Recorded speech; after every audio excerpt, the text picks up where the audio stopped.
Zdravím všechny fanoušky Smartwear a pro Smartwear dneska natočím speciální test tady z DJI Neo 2, kdy ho vyzkoušíme ve sledovacím režimu, bez telefonu a já ho jenom jednoduše vypustím z ruky.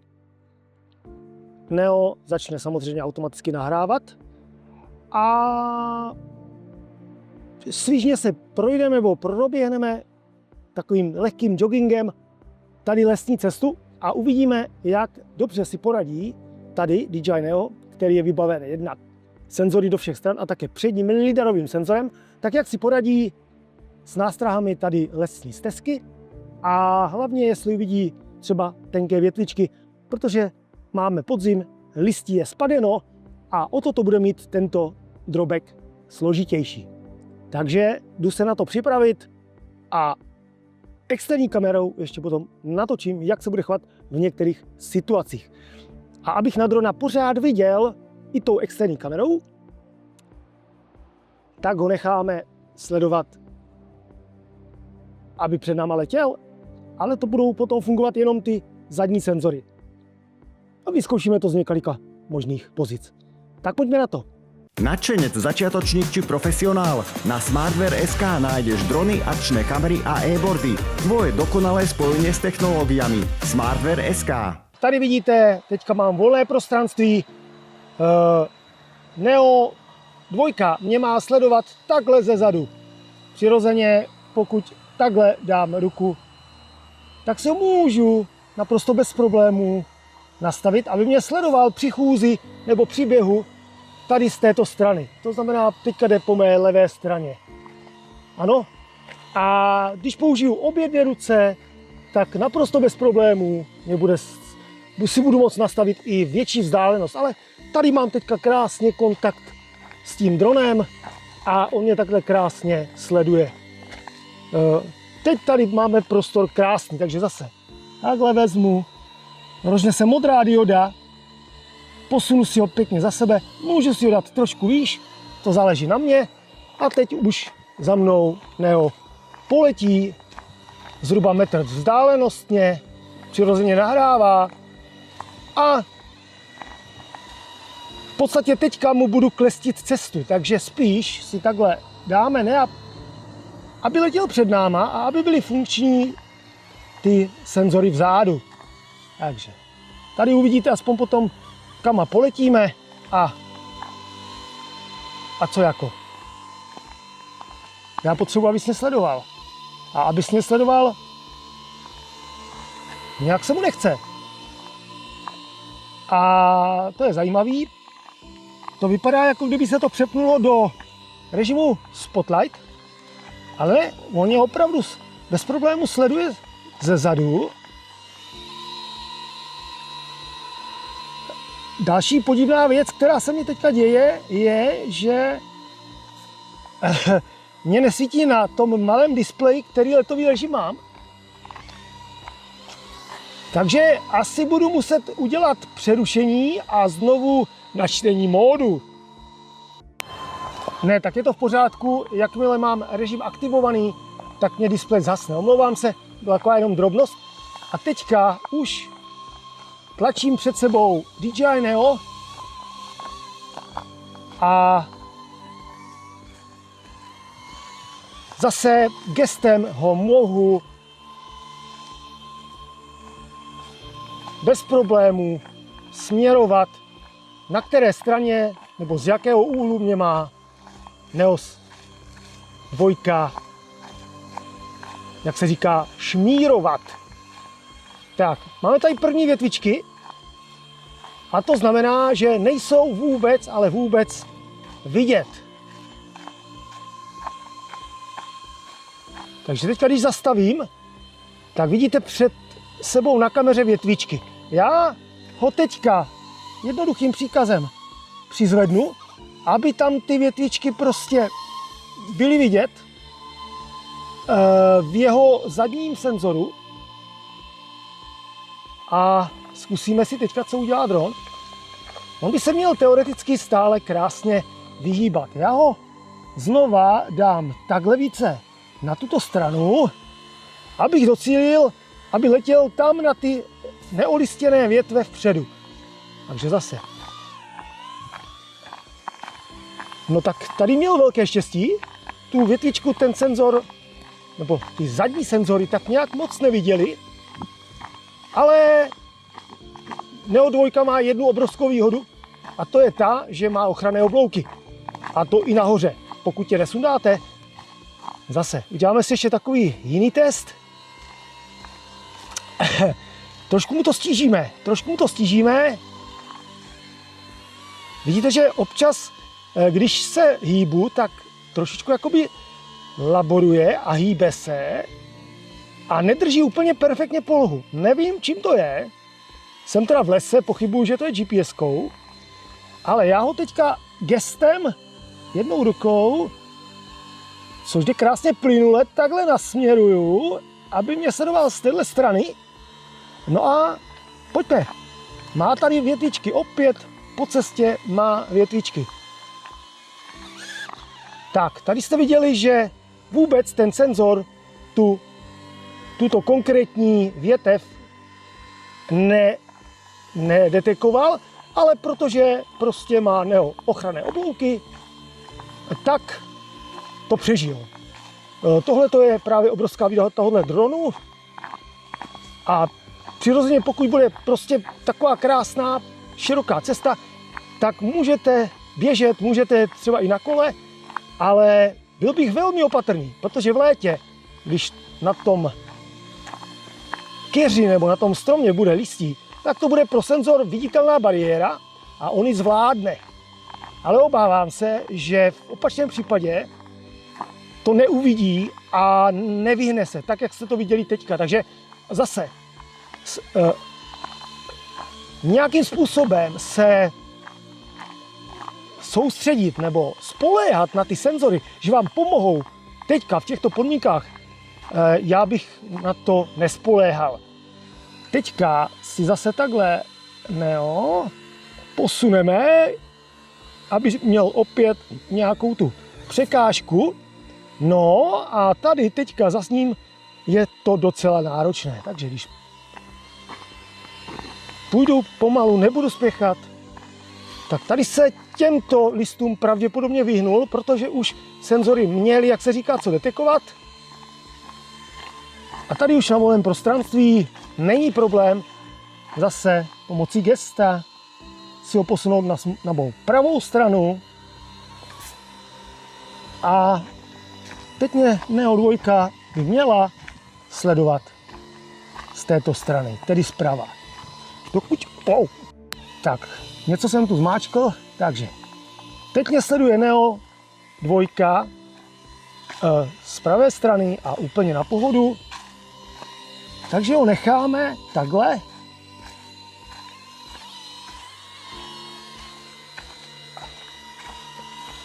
Sám se teďka našteloval z mé zadní strany, což je velice zajímavé. Dobře, a co když teďka vezmu takhle? A gestem se ho budu snažit dostat na svou. Teďka jakoby pravou stranu, nebo prostě. No. Zkoušíme vlastně senzory, které by měly fungovat. No, tak. A vidíte, tato větvička zařídila, že Neo 2 to neviděla, respektive ten senzor to neviděl. Takže tady vám chci jenom ukázat, že to není 100%, že se na to nedá v těchto prostě podmínkách, které panují, spoléhat. A byl bych prostě opatrný, ano. Každopádně je perfektní, opět opakuju na Neo 2, takhle gestem ruky si to můžete nastavovat podle svých preferencí. Dokonce, když s dronem půjdu dolů, tak Neo jde dolů, jde se mnou nahoru, ano. A teďka už ho necháme v této pozici a ať nás zase pěkně sleduje tady zepředu. Něco jiného je použít přední lidar, který by tu větvičku měl vidět. Takže místo teďka sledování, já se přepnu do DJI Fly, dám si manuální řízení a poletím s tím dronem. No, vidíte, co dělá Neo? Prostě občas je trošku zmatený, ale to se nedá dělat. Abych navázal, přepnu se teďka do manuálního řízení a předním senzory vyzkoušíme s tím, že se budu vracet tou cestou a navedu Nea schválně do těch větiček. Co to bude dělat? Paráda. Přepnul jsem se do manuálního ovládání, koukám, že teď mi aplikace hlásí, že nemám žádné satelity, což je zajímavé, protože u toho režimu, kde to pustíte z ruky, se samozřejmě dron nevrací, ale nevadí. V momentě, jak ho dáte na telefon, tak by se mělo vše změnit a dron by měl mít možnost se vracet na místo startu. Přirozeně to místo startu bylo tam, kde si vpředu. Takže teďka spíš udělám jednu věc, a to tu, že zaprvé s dronem přistanu, pak s ním znova odstartuju, čímž pádem si tady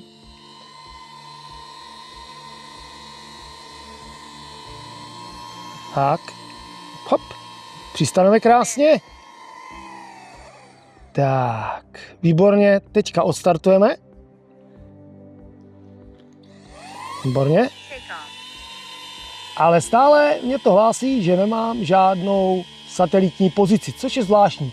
Tady v lese, kde mám volné koruny stromů. Nicméně náš úkol byl, že teďka poletíme manuálním režimem a vyzkoušíme si kvalitu toho předního lidar senzoru, jestli uvidí tu větvičku. Takže hnedka první test můžeme provést tady, kdy to uvidíte přímo z pohledu drona. Já to takhle namířím přímo do toho křoví, jak se říká. A ano, tady se Neo 2 vyhnul. Sice ne úplně plynule, jak bych si představoval, ale vyhnul se. Dobře. Perfektní je, že to manuální ovládání, když jsem to teďka vyměnil za to sledování automatické, tak je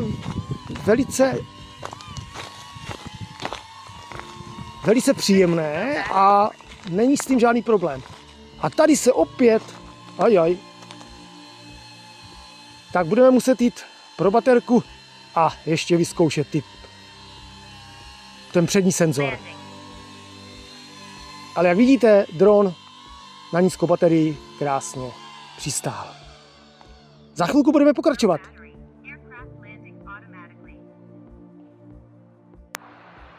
Pokračuji v testování předního senzoru, tedy toho lidar senzoru. Odstartujeme po výměně baterie. Pozor, tady už si dron pěkně načetl lokaci, což je úplně super, takže se potom bude vlastně i na toto místo vracet. A já teďka už vyzkouším, jak budou fungovat ty přední senzory na tom manuálním režimu. Přirozeně, pokud poletím s dronem takto proti tomu stromu, tak se mě krásně vyhne. Výborně.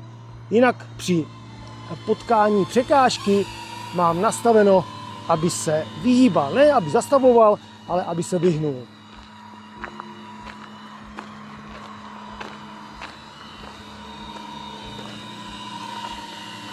Opět pěkně pomalu letím.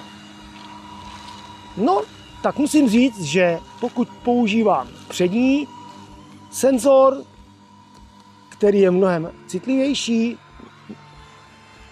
tak potom ten dron bez problémů se vyhýbá a dělá to i poměrně plynule. To stejný, když poletí proti osobě, tak se nádherně plynule vyhne. Výborně, tak ho ještě vezmeme trošku tady do složitějšího terénu, protože i když se má vyhnout, tak když přijde do situace, kde nemůže bezpečně pokračovat, tak nepoletí dál. A přesně to dělá v tuto chvíli. Hledá si cestu dopředu mezi těmi stromy a to ještě mu svítí do kamery nebo do toho senzoru sluníčko. To znamená, po této stránce přední senzor, potom i za zhoršených světelných podmínek, je rozhodně citlivější a zachrání vám dron mnohem lépe než ty senzory zadní, které nejsou lidarové, nebo tam není lidar. Takže já když teďka poletím na couvačku, jak se říká, takhle pomaličku, tak pokud je ta větev nebo ta překážka dostatečně čitelná jako nyní, tak dron teď bez problémů zastavil. Když se podíváme, čemu čelil, tak to byly tyhle větve a tyhle stromy. V pořádku. Tak. A teďka víme, kde jsme startovali, takže na závěr tohoto testu uděláme jednoduchou věc, že mu dáme návrat na místo startu. Je vzdálen od místa startu zhruba nějakých 20 metrů, což je malá vzdálenost a vy můžete dát buď přistát nebo návrat domů. Tak, vyhl se mě a krásně, tak jak jsme zvyklí u dospělejších dronů typu Mini 4 Pro, Mini 5 Pro, tak takhle krásně se nám Neo vrátil. Já ten test provedu ještě jednou pro vás, takže to nakonec bude trošku obšírnější test tady pro fanoušky Smartwear. Já ještě jednou, ale už kam to letím, jsem se špatně zorientoval, potřebuji vidět sám sebe. Tak. A už letím. Vyhnul se mě krásně mému autu.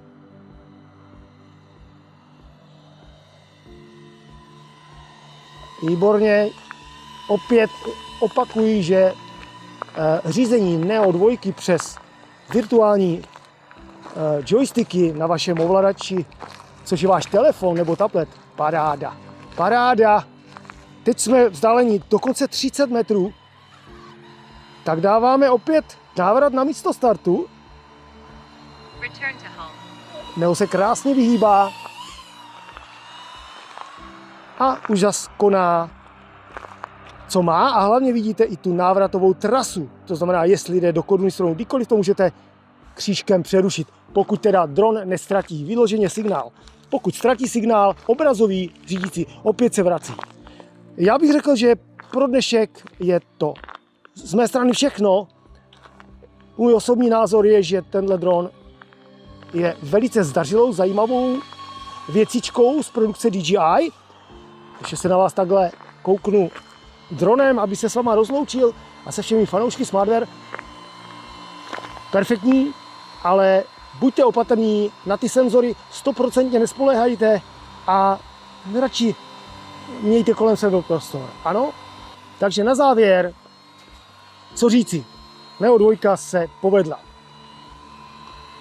Myslím si, že sledování je perfektní. Gesta, možnost si nastavit drona podle svého uvážení, perfektní. Přední lidar senzor vidí mnohem více než ty senzory zadní, které nemají lidar, a tím pádem bych byl velice opatrný při náročnějším sledování právě za těchto podmínek, kdy nejsou stromy olistěné, tak můžete mít problém, tak jak jste v testu viděli, že dron zakolísal. Prostě tu větvičku ten senzor neviděl. Přední lidar, ten má mnohem větší potenciál, ten vidí i za zhoršených světelných podmínek, ale pořád senzory jsou pouze výpomoc. Nelze se na ně 100% spoléhat. A tímto v podstatě vám děkuji za pozornost. Ještě zopakuji, že můžete na dronárna.cz anebo na přímo e-shopu Smartwearu použít slevový kód IGOL4. A teďka si nejsem jistý, jestli to bude platit, když to nebude na mém kanále, to video, které pro vás Smartwear bude teď zpracovávat, protože toto video bylo natočeno právě pro ně a pro fanoušky Smartwearu kompletně, ale každopádně podpora ze strany Smartwareu, rychlost e-shopu, rychlost dodání, všechno funguje jak má. Já když jsem si objednával svoje Neo 2 v kombu, dron samozřejmě solo, bez ovladače, tak jeden den jsem objednal a druhý den už jsem dron rozbaloval a dělal vlastně pro vás představení. Takže takto to funguje v realitě. Není to ani poprvé, už jsem pár věcí u této společnosti objednával a je mi ctí s touto společností spolupracovat. Končím tento testík, děkuji vám za pozornost a těším se na vás u dalších videí.